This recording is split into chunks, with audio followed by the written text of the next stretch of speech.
नमस्कार दोस्तों।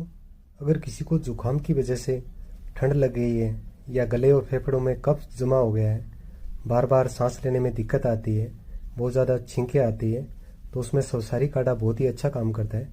सौसारी काढ़े को आपको 1 गिलास पानी में 1 चम्मच डालना है और जब उबल के 1 कप रह जाए तब छान के पीना है। सौसारी काढ़े को आप सुबह नाश्ते के बाद में और रात को सोते समय लेते हो तो आपको जुकाम में बहुत जल्दी लाभ मिलेगा और कफ की समस्या है वो दूर हो जाएगी और खांसी में भी बहुत ही अच्छा काम करेगा। इसके अलावा सौसारी काढ़ा अस्थमा और नज़ला में भी बहुत ही अच्छा काम करता है। सौसारी क्वाथ बहुत ही अच्छी औषधि है। यह आपके निकटतम पतंजलि स्टोर पे उपलब्ध है। धन्यवाद।